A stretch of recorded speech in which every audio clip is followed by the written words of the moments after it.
Taylor Fritz has the best serve in the world at the moment, according to the ATP Tour website. In the serve stats category, Taylor is #1 ahead of Pericard. Now, of course, when you just look at the aces per match, Pericard is still #1, but the stats on the ATP Tour website regarding the serve are a combination of different serve stats combined together, and it is there where Taylor Fritz is ranked #1 in the world, and that's an incredible accomplishment.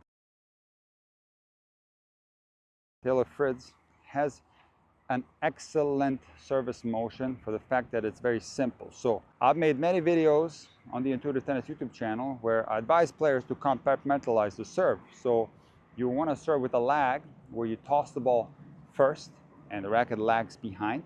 And once that ball is released from your toss hand, it is then when you begin to take the racket up into the trophy phase.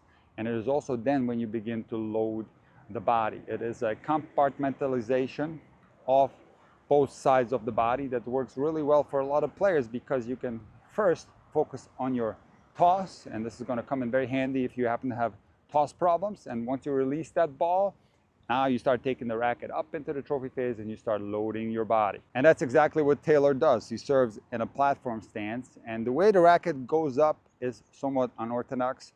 So he has what I call a semi-abbreviated lag. So the racket doesn't go all the way down like some other players like Ivo Karlovic or Nick Kyrgios. The racket is somewhat abbreviated as it goes back, and also the strings are pointed towards the other side. He's of course in a continental grip.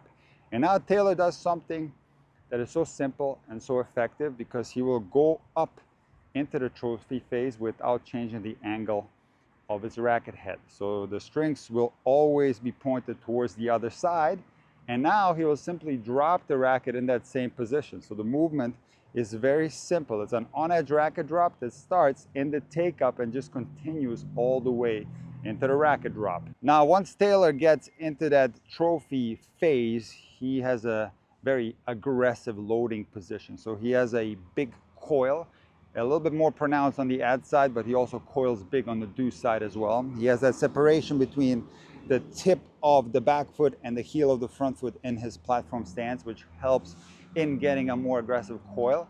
And it's not only the fact that he's turned backwards, he also bends backwards. So his chest is also up towards the sky. And when he unloads this system, he gets a tremendous amount of power into the contact. Taylor has a lot of variety on his serve. He can bring the absolute heat when he serves flat. He can serve very fast with a slice serve, and he also has an exceptional kick serve. Fritz can hit all three serves from the same toss location, so even when he goes flat or sliced, he can hit those serves from 12 o'clock. And last but not least, let's talk about something that might be confusing to you guys.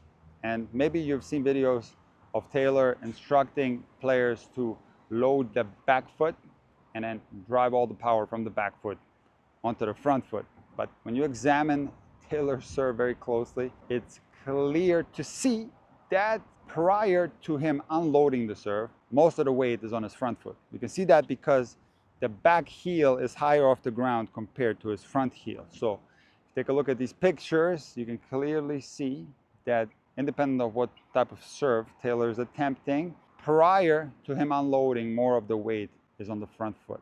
And the reason for that is that Taylor tosses the ball into the court and his body weight slightly shifts forward prior to unloading. So naturally, when that happens, it is going to be close to impossible to put more of the weight on the back foot. It will only be possible if you indeed got that toss to be closer to the baseline.